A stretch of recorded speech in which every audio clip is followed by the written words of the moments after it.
My wonderful people of Biafra, lovers of freedom, I welcome you to Skolante TV, where we bring to you news that concerns the restoration of Biafra and freedom all over the world.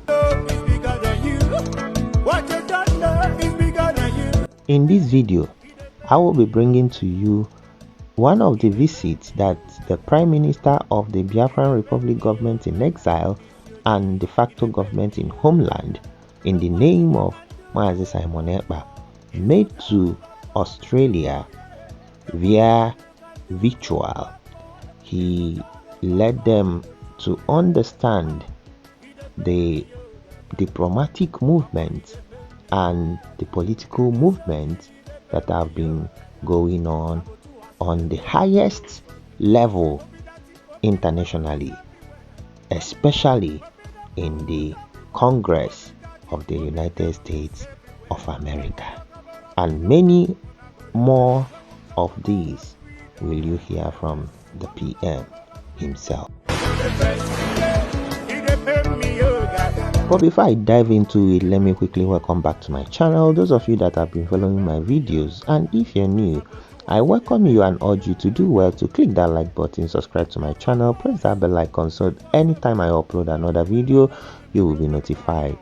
Other than that, let's jump into it immediately. You are living in darkness, suffering and smiling when we talk about our freedom. Gonna go to face.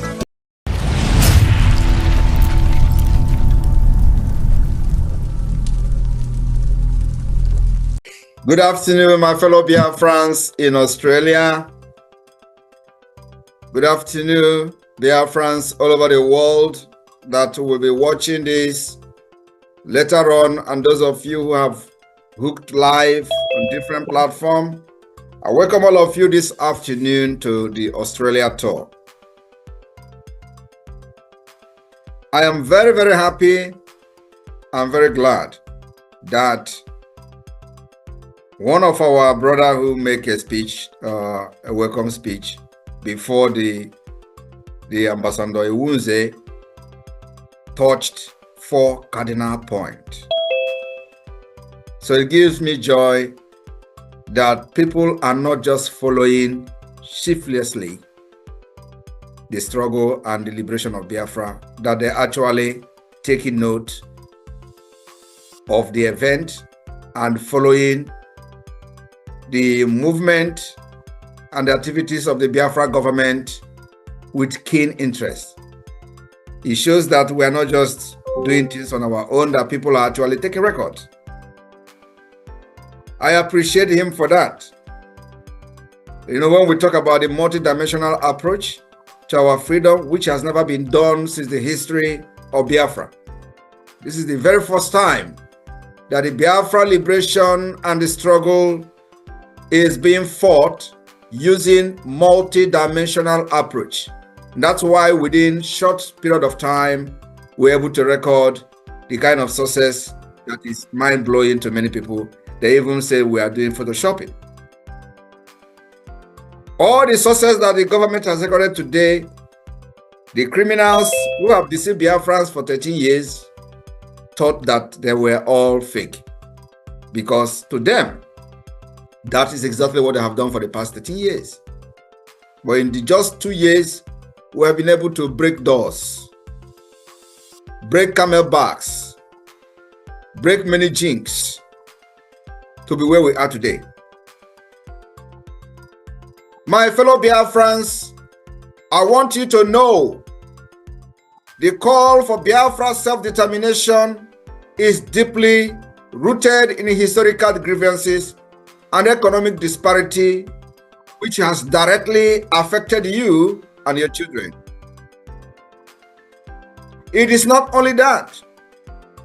I want you to also understand that this self-determination for Biafra, the hunger for self-determination for Biafra, has also come as a result of the socio-political marginalization. And now with the renewed Islamic Usman Danfodio, jihadist, expansionist conquest. which is being resisted ruthlessly by the Biafra forces today. Our struggle and the liberation for Biafra has become a struggle for survival of you, your household, and your children. I am talking to the Biafra people now. For over 50 million Biafrans, which many of you are part of, who already voted in the ongoing Biafra self-referendum. The argument for leaving Nigeria is not just about our identity, but is all about the survival of our people. It is all about for peace. It is all about for our unity. It is for equity and progress and justice. Because anywhere there is absence of justice, what you have in place is anarchy. My fellow Biafrans, we have seen the paradigm shift in the course of this our Biafra liberation under my leadership and under Biafra government. As you all can see, the meetings and consultation with the members of the U.S. Congress continue to receive a desired attention. Our aim and objective is this multidimensional approach will at the same time be putting Biafra on the global stage, in the global discussion. We are not one with Nigeria. We are pulled apart. The ethnic diversity is a very dangerous one. And today, the Biafrans in Australia will have the opportunity to be briefed on some of the high-level meetings of the United States with the United States officials. Biafra will be the beginning of civilization in Africa. And that's what many people are scared of. But you see, like the Israel Prime Minister, we will win with or without you. We have taken the Biafra liberation to the global stage for the very first time since after the war. Even during the Biafra war, Biafra discussion, Biafra issue, Biafra cause, Biafra case were not in the global stage. The only reason that the Biafra case came to the global stage was as a result of the images coming from the dying children in Biafra land. That was the only thing that put Biafra on the global stage. And when the United States of America was contemplating supporting Biafra, those that were in the leadership of the Biafra then have no knowledge, they have no contact details, they have no lobbyists in the United States who could actually make them understand what is going on, and then also who could educate the policy makers and the decision makers of the United States. That didn't happen. Today, under my leadership and under this Biafra government, which is the government of the people, we have corrected that mistake. We have taken this liberation and the issue of Biafra to the stage that has never, where it has never been before, for the very first time. I will share with you some of the key outcomes of some recent meeting with the United States Congress regarding the recognition of Biafra independence. My fellow Biafrans in Australia and beyond, we met with the most senior members of the United States Congress. We met with the most senior members of the U.S. government, including the Speaker of the House of Representatives, Mike Johnson, the third highest official of the U.S. government, the Chairman of the House Foreign Affairs Committee, Michael McCall, and a plethora of members of Congress. These members are now well educated about Biafra. It has never happened in the history of Biafra and Nigeria. We are closely working. After being briefed, after educating these people, decision makers, we are now closely working with them to form a new Biafra policy for the US government, which until now currently has not had one. You may not understand the heaviness of the word I am speaking now, but you're going to know later on. And I believe Nigeria understand what I'm saying. For most members of the Congress we met, those we discussed with, this has been the first time the Biafra issue had ever been presented to them. As such, much of our discussion is providing an informational briefing on Biafra as well as malign nature of the Nigerian terrorist government.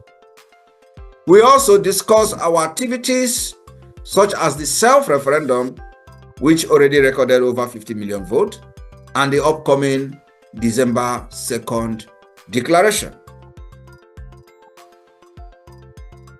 My fellow Biafrans and our friends and lovers of freedom, on Biafra Independent Declaration, the reception by the members of the Congress to our message has been very overwhelmingly positive. Not a single member of the US Congress we met, or those we met with, ever expressed any support for the Nigeria terrorist government. So, the main challenge currently is to fill in this information gap in Washington, D.C. And that's what our focus is now for the next 2 months. And to make sure we educate as many members of the Congress as possible. So many of you do not understand how this international politics or politicking is being played. For those who follow the history of the apartheid regime and the role of the US government in ending it, will understand why we are doing what we are doing today. There were explicit commitments and assurances given by members of Congress we met to support the Biafra cause. Albeit, through different expressions, we are now working with members of the Congress on several groundbreaking initiatives, which are ongoing and will be made public at the appropriate time. Biafrans in Australia, I want you to understand that the defense of Biafra land, defense of our women and children will remain the most priority of this Biafra government. And that we are doing with everything in us. The support that we have received so far, the activities of the government can speak for itself. Biafrans in Australia, if you are still standing on the fence, watching how this will end, believe me, the time will come when we will not need your money. I remember that I have always said something similar, including in other measures that the Biafra government has taken in the past. And they will think that we are just joking. But at the end of the day, it will come to manifestation. Thank you for inviting me today. And remember, every penny counts. Our IOU is there. If you don't want to do donation, you go and give IOU to the government. Raffle is there. Liberation tax is there. And many of you who were crying about how they were going to import terrorists into our land in the name of people, internally displaced people, I told you it will never happen. And let me also inform the terrorist Nigeria state that is now throwing bombs in Biafra land. You don't know that they are throwing bombs. A few days ago, they have thrown many bombs, targeting the Biafra Liberation Army. You will throw bomb we will also throw bomb at you very soon. And when we speak with our bomb, you are going to hear and you will never understand the language. We are coming with more sophisticated means of the defense of Biafra land. We will take it upon ourselves like we have done in the past, and to inform you that you will kill us, we will kill you, but at the end, our freedom will come. That will guarantee the future of our children and our unborn generation. Nigeria is destined to fail. Islamic State of Nigeria, terrorist state of Nigeria, who knows nothing other than killings, women and children from the north, south, west, and all over Nigeria, just recently conducted election in Rivers State. In election of just local government election, they are bombing themselves and killing each other. And they even have a court order refraining police from participating in that election, where police went and started snatching ballot box. That is not a country that we want to be part of. Thank you very much, and may God bless you, and may God bless Biafra. Airborne! The Biafra Defense Forces. There one.